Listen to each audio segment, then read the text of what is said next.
Welcome to the latest episode in the IEA's Zero In series with me, Syed Kamall, the Academic Research Director at the Institute of Economic Affairs.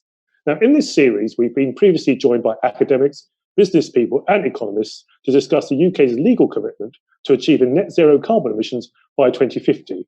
And we've looked at issues and solutions around the environmental agenda, from Pigouvian taxes on negative externalities to renewable energy to the fundamental question of whether targets are necessary or achievable.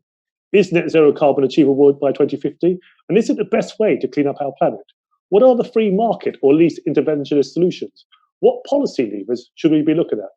Well, today I'm delighted to be joined by Professor Dieter Helm, Professor of Energy Policy and Fellow in Economics at the University of Oxford. Dieter has advised the UK and other governments on a number of environmental issues, including reviews into sustainable energy and a low carbon economy, as well as serving as a member of the Prime Minister's Council of Science and Technology. Dieter, thank you very much for joining us today. We appreciate it. Can we start with the targets? The UK government and the EU have both set the target of achieving net zero carbon by the year 2050. What are your initial thoughts on the target itself? Is it realistic and achievable? And is it the best way to address concerns over the environment? So having a target for such a fundamental change. I mean, this is changing the entire structure of economies, which are overwhelmingly carbon-based, to not carbon-based in a timescale that's fast enough to address climate change. So, if that's what you want to do, having a target focuses the mind.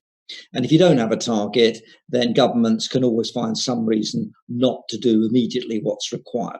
So I'm all in favour of targets in these sorts of circumstances. But I'm in favour of targets which address the fundamental problem and are credible and meaningful. So if you were to turn to the Climate Change Committee's report on net zero, which was the basis of advice to the government last year to accept net zero by 2050 in the UK, there is a very telling statement in the introduction, which so annoyed me that I've written a book called Net Zero, which is coming out in September. And let me explain why. It says, when we get to zero, we will no longer be causing climate change. Now, what could be more wrong than that statement? Okay, we are never going to get to zero. It's net zero. There will always be carbon emissions, and indeed our entire planet depends upon carbon, and we are largely made of carbon. So it's about the balance of carbon, not zero carbon. Okay. Now, the second thing, which is worse, is the idea that if you adopt a territorial carbon production target and you achieve it and get to net zero, that you will not be causing any more climate change. That's completely wrong, unless you're going to not import any carbon from outside, or every single country in the world that you trade with achieves net zero by the same date for their territorial emissions. So if you unilaterally want to address a global problem, you at least owe it to your public to set a target which achieves what the vast bulk of the public believe it's doing, which is actually reducing climate change. And to tell you why I'm so annoyed, we have spent the last 30 years and quite a lot of cost apparently addressing climate change. And every single year since 1990, all that 30 years, the concentration of carbon in the atmosphere, which is the only number that matters, because that's what is the greenhouse that causes the greenhouse effect, etc., has gone up by 2 parts per million per annum, including the year to date, which includes the coronavirus period. So I'm in favour of a credible target. It has to be a carbon consumption target, and it has to explain why being unilateral is actually going to deliver a change in the behaviour of the major polluters in the world, like China. And I have to say, and that's why I wrote my book, most of that stuff is currently missing. So target has been set, and policymakers, politicians, advisors look at different ways to achieve that target. And clearly, one of the issues being discussed, or one of the solutions being discussed, is carbon tax or other Pigouvian taxes as a way to address this problem. Now, some people think it's the best way to address negative externalities of carbon use. Others think it's too difficult to measure, or it might be badly targeted, or it's just going to go into the general budget of a government and actually not be used to introduce any greener measures. What are your thoughts on the carbon tax and or other Pigouvian taxes? Okay, so a whole series of different arguments get muddled together when we come to address whether a carbon tax is the appropriate policy instrument. So the first point is, why wouldn't you internalize the externality of carbon and make sure that prices in markets reflect the full costs of the production activities? I mean, that's the starting point. It's not why should we have a carbon tax? Why wouldn't you? Right? And you then have to find some ancillary answers to that to try to kind of head off what's, in my view, an economic no-brainer. So the first one you come up with is, it's too in your face. The electorate will never wear it. Okay. And a lot to be said for that. People have been told that it won't cost them anything to decarbonise, and I assure you it's going to cost them a lot. And if we want to decarbonise, we have to face those costs, and pretending that the costs aren't there doesn't help. And even worse is saying, you know what, because the costs are so visible in a carbon tax, let's find an even more expensive way of decarbonising, but you won't see it in the price of the different energy technologies and other mechanisms we use. So I just don't buy that, and I'm in belief in problems as fundamental as climate change or biodiversity loss. That in the end the truth is out, the facts are there, and since I genuinely believe it is going to be very expensive to decarbonise, and I think we should decarbonise, you know, the politicians and all the lobbyists are going to be found out when it turns out not to be true. Now, the second argument is kind of a bit more ingenious, which is say, well, we know that a tax in theory will be better than a quantity, a permit. Why? Because the marginal cost of getting it wrong with an additional ton of carbon is pretty trivial as against the marginal damage function. So there are good economic reasons why, given the uncertainty about the costs and benefits of carbon, you'd use a price mechanism rather than a quantity mechanism. But step forward, those who have a particular interest in a quantity variable, a permit system, and these people came to the fore first in the UK when we had our own ETS system, which was, I think it managed to pay about £350 million to companies that would in any event have made the carbon reductions. We then had the EU ETS, and the history is quite important. The EU got it right in 1990-1991 and proposed a carbon tax. But the reason people wanted the permits was twofold. First of all, they said, well, we're going to fix quantities of carbon, and therefore we ought to auction those quantities. And of course, you could get to the same result as a price with the quantity, so that isn't really true. But then, really importantly, the lobbyists saw that a permit system is a wonderfully capturable process, which also enables people to distort competition. And the crucial difference between the EU ETS and the EU's carbon tax was essentially that the permits were going to be grandfathered, and then they could be put on the balance sheet of the incumbents, but not the entrants, of course. And this would financially strengthen powerful interests within the EU. And surely it did. It was worse than that. It produced a low, volatile price in the short term. It had quite a lot of corruption, as these things do. And the impact of the first phases of the EU ETS were so poor that I recall the chief executive of one of the largest energy companies in Germany. In fact, I quoted it in earlier books saying he didn't know anyone who'd invested a dime on the basis of the EU ETS. So the answer is that you can see why vested interests want to do this. They want to capture the quantity system. You can see why vested interests who want to get subsidized rather than have to compete in a market against a tax, would rather have a quantity system or indeed direct regulation subsidies. But the people who are left out are the consumers, who have to pay more for a more inefficient outcome than otherwise would have been the case. You spoke earlier in an earlier answer about the fact that pollution or environmental damage, it goes across borders. And one of the other solutions being discussed is the idea of border adjustment measures or carbon border adjustment measures, effectively tariff or non-tariff barriers to goods from producers in countries with lower environmental standards. What's your thinking about that? Okay, so the only way you can unilaterally ensure that if you reduce your carbon emissions domestically, and that delivers an unambiguous reduction in climate change, however small, is if you apply the same carbon price domestically and at the border. So I've always been in favour of a carbon consumption tax, which is essentially a carbon border tax. Now, I go further too, by the way. I want a carbon tax common to transport, agriculture, and energy, in fact, across the entire economy, because, and we might come to it, for example, the soil has 4 times the carbon of the atmosphere, and the pollution from agriculture is extraordinary.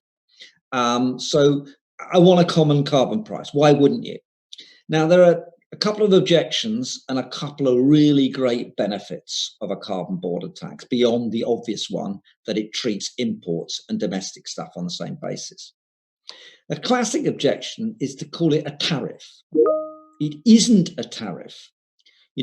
Free trade is trade on the basis of the correct prices which include all the costs and benefits and are devoid of subsidy. Okay? So if you have a country that isn't taxing its carbon, trading with a country that is taxing its carbon, the first country is subsidizing pollution, and that is distortion to trade, a serious distortion to trade. And in this world where we're all discussing new trade deals, to exclude environmental costs from a trade deal is exactly the wrong thing to do if you believe in open, competitive global markets. That's the first thing to say. The second thing to say, which is linked to this, is, of course, the border tax is only paid when, say, the Chinese steel arrives at Scunthorpe or in Southampton docks or wherever, if the exporting country to us does not have a carbon price. If it has the same carbon price as us, then it doesn't pay the tax. Okay, so now think about the international dimensions of this, which I set out in my NetZero book. You're China. Would you rather pay a carbon tax to the Chinese government as Chinese steel, or would you like to pay it to Mr. Sunak at the Treasury? It's a no-brainer. And the fantastic thing about a carbon border adjustment, especially if the EU do it as they currently propose, is that it's the bottom-up way of moving towards a global carbon price on a step-by-step basis. It's absolutely opposite of the Paris-type global agreement frameworks, which get us very little progress. So this is a great incentive mechanism for everybody else to follow in the same path and putting a right price of carbon on goods and services. So I think that's all to the good. And of course, for those countries that choose not to have a carbon price, when we do, we will stop closing British Steel and Grangemouth and all our carbon-intensive industries and just importing the stuff instead and pretending we're doing more towards saving the planet. And we'll be honest and put our own British producers on a level, fair, competitive playing field, which they certainly aren't. And look across Europe. Why has Europe been reducing carbon production for the last 30 years? Because it's been deindustrializing. And the corollary of that is the fantastic economic expansion of China, and China's expansion less so now, but has been historically based upon exporting to the United States and Europe. And what we have done is exported our emissions, and that's why climate change has been going up, because 2 parts per million are being added from the atmosphere. And, you have to look at these numbers. China is now, I think, 60% of world steel production. It's 50% plus of the total world coal burn. What is the point of closing down British Steel and importing the stuff instead? If what you're trying to do is convince the British public that you're trying to make your contribution to at least not doing any more damage to the planet. Now, you've mentioned your forthcoming book, but before we talk about that, I'd like to take you back to your book in 2012, Carbon Crunch. And I wonder whether we can look back on how things have changed since then. In that book, you argued that renewables were too expensive to be widely used, and you backed a transition from coal to gas, as well as the electrification of transport. How much do you think has changed since 2012? And do you still think shifting towards gas is part of the answer, especially given that the UK has a largely untapped supply? So I think people read the Carbon Crunch and then decided whether I was on their side or not, and then reinterpreted what it said in order either to have me triumphing things that they believed in that I didn't, or condemning things which they thought that it would be helpful if they could pin me as condemning them when I didn't. Okay, so the central point of Carbon Crunch, it's a central part of a burnout subsequently, and my new net zero point, is I'm deadly serious about decarbonisation.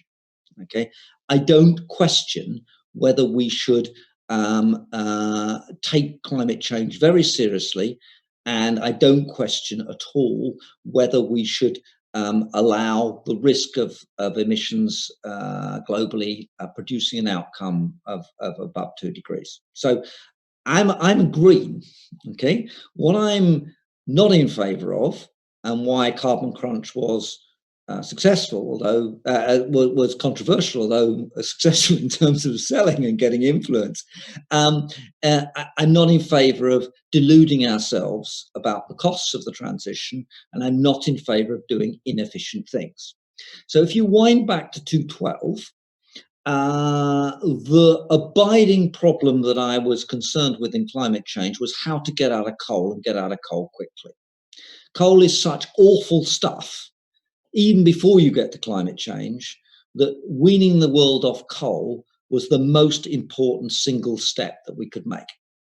And the renewables back then were much more expensive than they are today. I think we were paying £180 a megawatt hour for offshore wind, for example. And it was pretty clear that in a market circumstance, coal and renewables, the renewables would not win. So what I was interested in is a transition program in which we got on with getting out of coal quickly and moved into the space of what will eventually be, in all probability, a largely renewables and possibly nuclear future. Now, to wind ourselves back, nobody in 2012 was talking about getting out of coal in the UK by 2025. Fantastic thing we've done in this country. It's absolutely brilliant. Okay, and in Germany, what were people doing?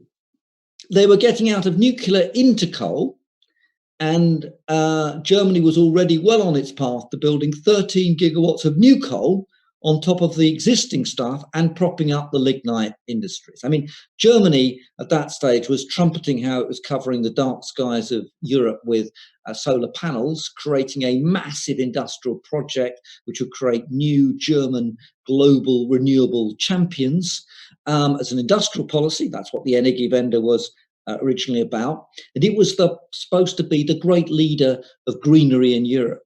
It's very, very brown Germany. It's turned out to be much less impressive than the UK, and it's an example for which I think the rest of Europe and globally, we should look to it as how not to decarbonise.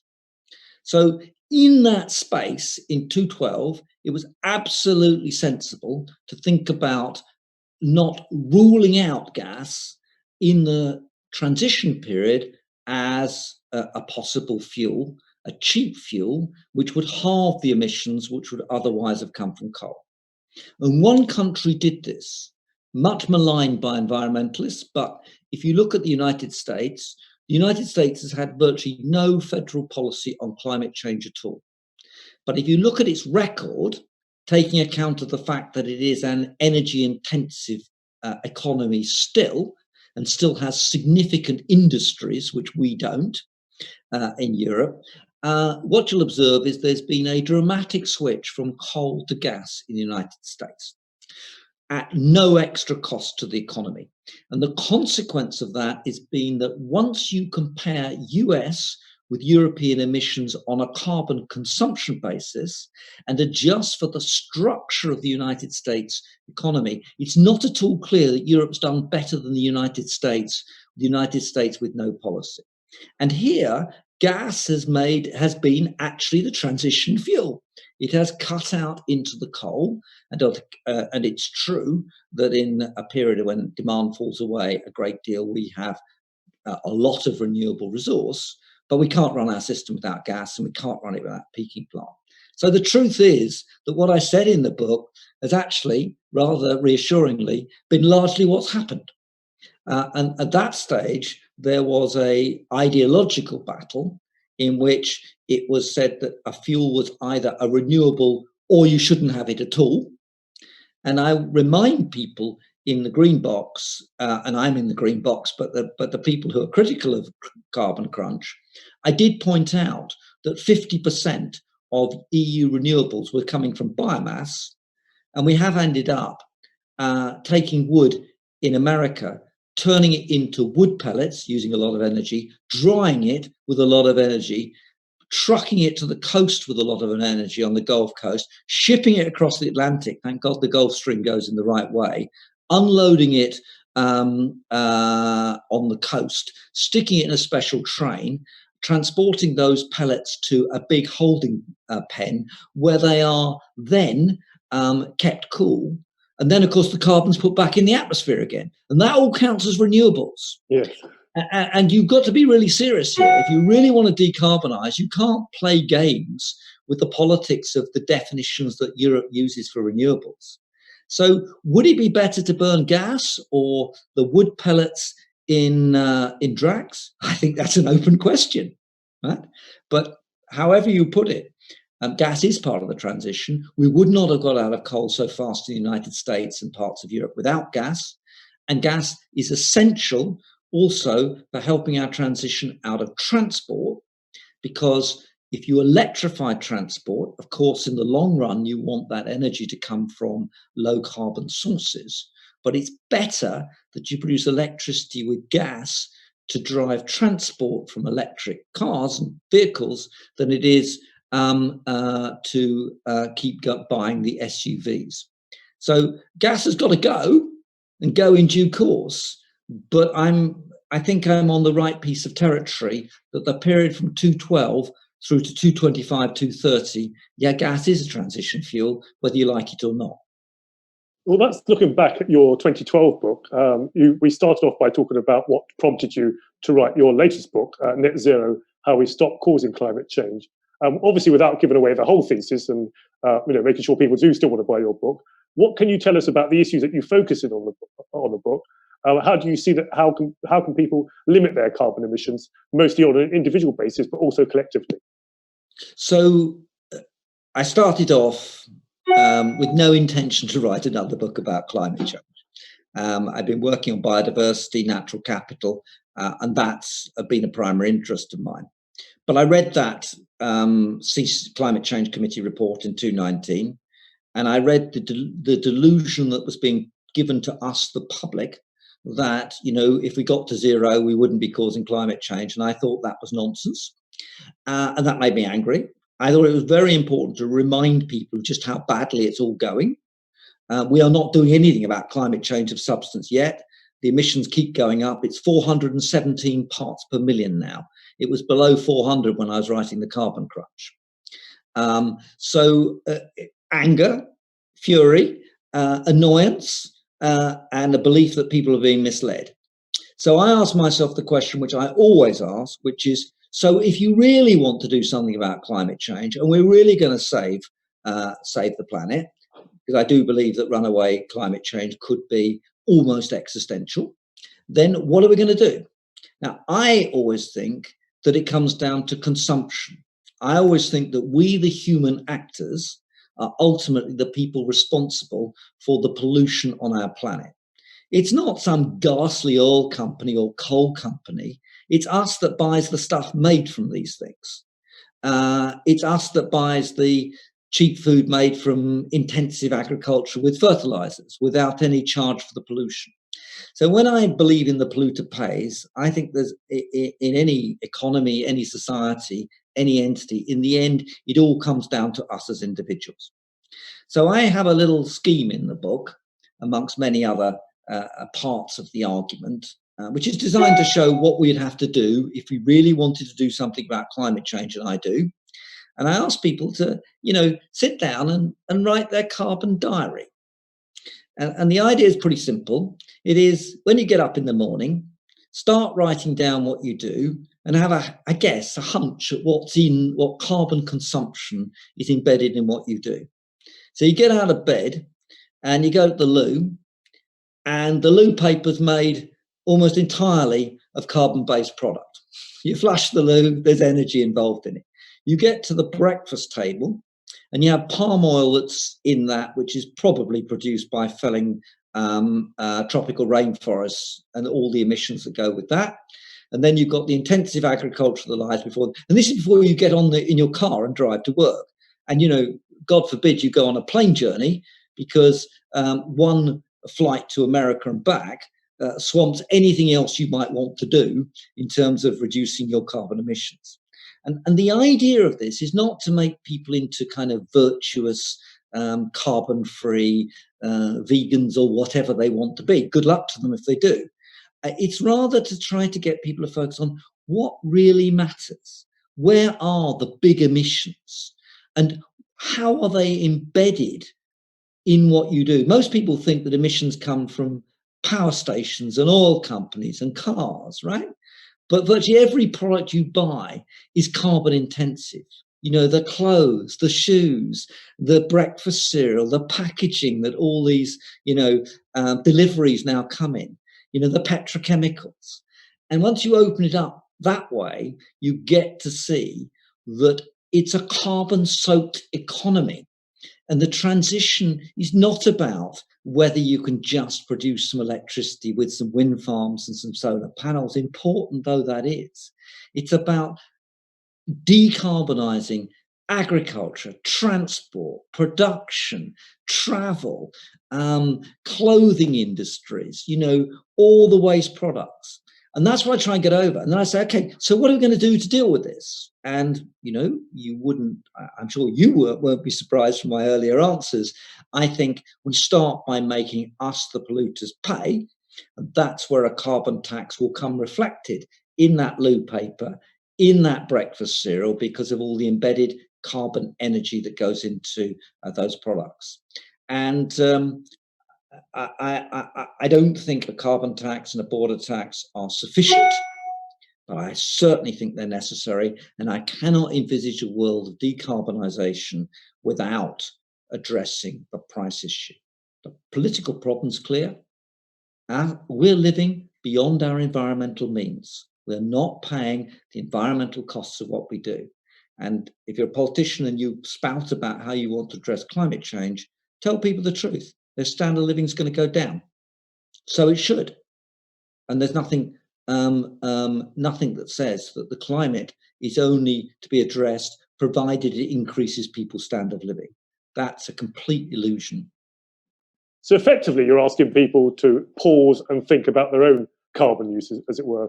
Now, it's interesting you say that in terms of pausing, because in recent months, you've also written about how the delay to COP26 gives us an opportunity for a rethink and also a refocus on what the priorities should be for the conference. Why do you think a rethink is welcome? And do you think we were at risk of losing sight of the proper goals? Well, whether you think that COP26 November this year would have produced a good result really depends on whether you think Copenhagen, Durban and Paris have done anything. Now, I'm always in favour of George Orr, and I love these politicians standing up and saying all the pledges, the things they're going to do, but they've been doing it since 1990 and they haven't achieved anything. And I have no faith whatsoever that a Paris-type framework will crack the problem. It might contribute, it might help, but it's vastly below what's required. So that leads to two things that I think are fundamental. One we've talked about and one we haven't. The one we've talked about is we need to get back to focusing on carbon pricing, and we need to think about trade in that context deeply. And I think that the recent events, the Brexits, the Trump-China trade disputes, etc., have all raised a question which has been ducked since the Chinese expansion started, which is, why isn't the environment inside the trade framework? I mean, imagine if the environmental costs of what China's done since 1980 had been taken into account. Great things achieved in economic terms in China, but it is the greatest environmental disaster the planet has ever witnessed. It's extraordinary how much damage has been done. 3 major rivers, the Mekong, the damming, more than half the world coal burn, the plastics, the South China Sea. It's really horrible. And all of that has been for the purposes of an economic transformation, which has been fabulous in its scale, okay, for export markets, for us to delude ourselves that we're, not doing the pollution that we're actually causing through our consumption. So I think a reconfiguration and a focus on trade, the price of carbon, polluter pays, and relating that to an overall ambition to get a global carbon price through the carbon border taxes. That's one thing. But there is another big story, and this is very much part of my book too. I mentioned I've been working a lot on natural capital and the natural environment. And I've taken that thinking across to climate change. So if you look at the concentration of carbon in the atmosphere, it's the product not just of emissions, but of sequestration too. So our natural environment has spent the last N million years absorbing carbon, because our world is built of carbon. Plants are built of carbon. Animals are built of carbon. Corals are built of carbon. The world is constructed out of carbon, and that carbon is taken out of the atmosphere into the oceans and into plants and the landmass, etc., as it's emitted from other sources naturally, as well as unnaturally through our emissions and our industrial activity. So the other side of COP26, which I'm to an extent involved in and very enthusiastic about, is thinking about natural carbon sequestration and focusing down on the undiscussed aspects of climate change. Soils, 4 times the carbon concentration of the atmosphere. When we talk about a net zero emissions target in Britain, I mean, people don't seem to realize we're not measuring our emissions properly. The amount coming out of our peat bogs and coming out of our soils from agriculture is just extraordinary. Okay. And when you burn down the rainforest in the Amazon, or you have these massive Siberian fires on the tundra, these are the stuff that goes into the 2 parts per million. And this is what the natural environment should be soaking up. And most of the natural capital sequestrations of carbon have other advantages. The amount of carbon in the soil is pretty well correlated to the biodiversity of the soil. Okay, water purification, all the natural benefits that come to people. So I think that needs to be taken into account as well. So my COP26 is a COP26 where we don't have a great deal of grandstanding. And it doesn't really matter whether it's Biden or Trump. America is never going to sign an international treaty which compromises its sovereignty. It wouldn't under Obama, and it didn't under Clinton. It won't going forward. I want some stuff of substance.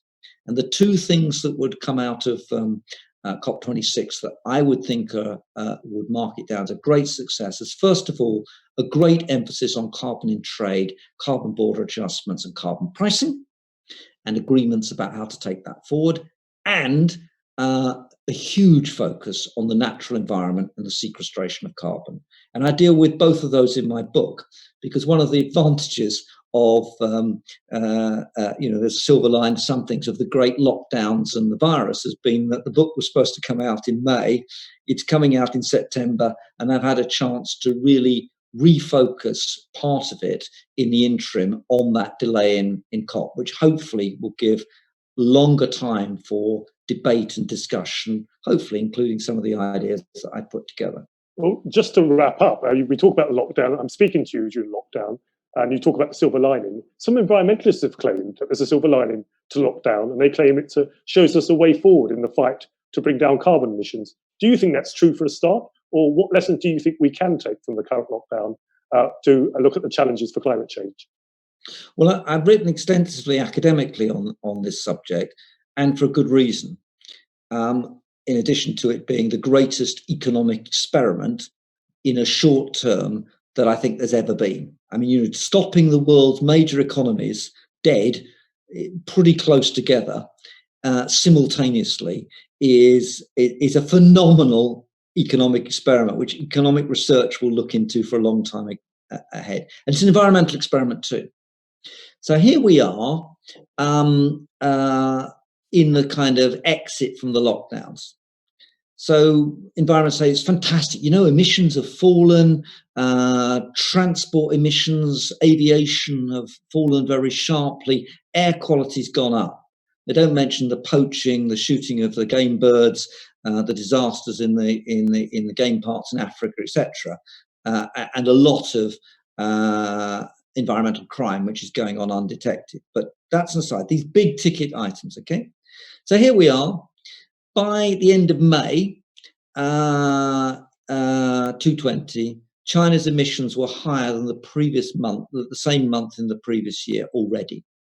Okay, so any illusion that this emissions reduction in the short term is the silver lining of the future, well, it doesn't show up as a blip in the parts per million in the atmosphere, and China's already back there. It's already back to building 148 gigawatts of new coal, which is more coal than the entire installed coal in Europe, just new. And its shift back to coal has been quite dramatic as its economic conditions are tightened. Now, on transport, you might think, great, people are all working from home. But the truth is that once we unwind, the people working from home who are going to carry on this trend are relatively well-off professional middle-class people, educated people, and the mass unemployment we're likely to have. Okay? But for the rest of the population, it's business as usual, except they won't go on trains and public transport. They'll go in private cars. Yes. Since the oil price has fallen so sharply, and oil is now cheaper relative to electric cars and renewables than it was previously, unless the laws of economics have been reversed, there'll be a substitution from low carbon to higher carbon. And last year's experiment of having very large sales of SUV vehicles, which is really what's going on globally, will be exacerbated.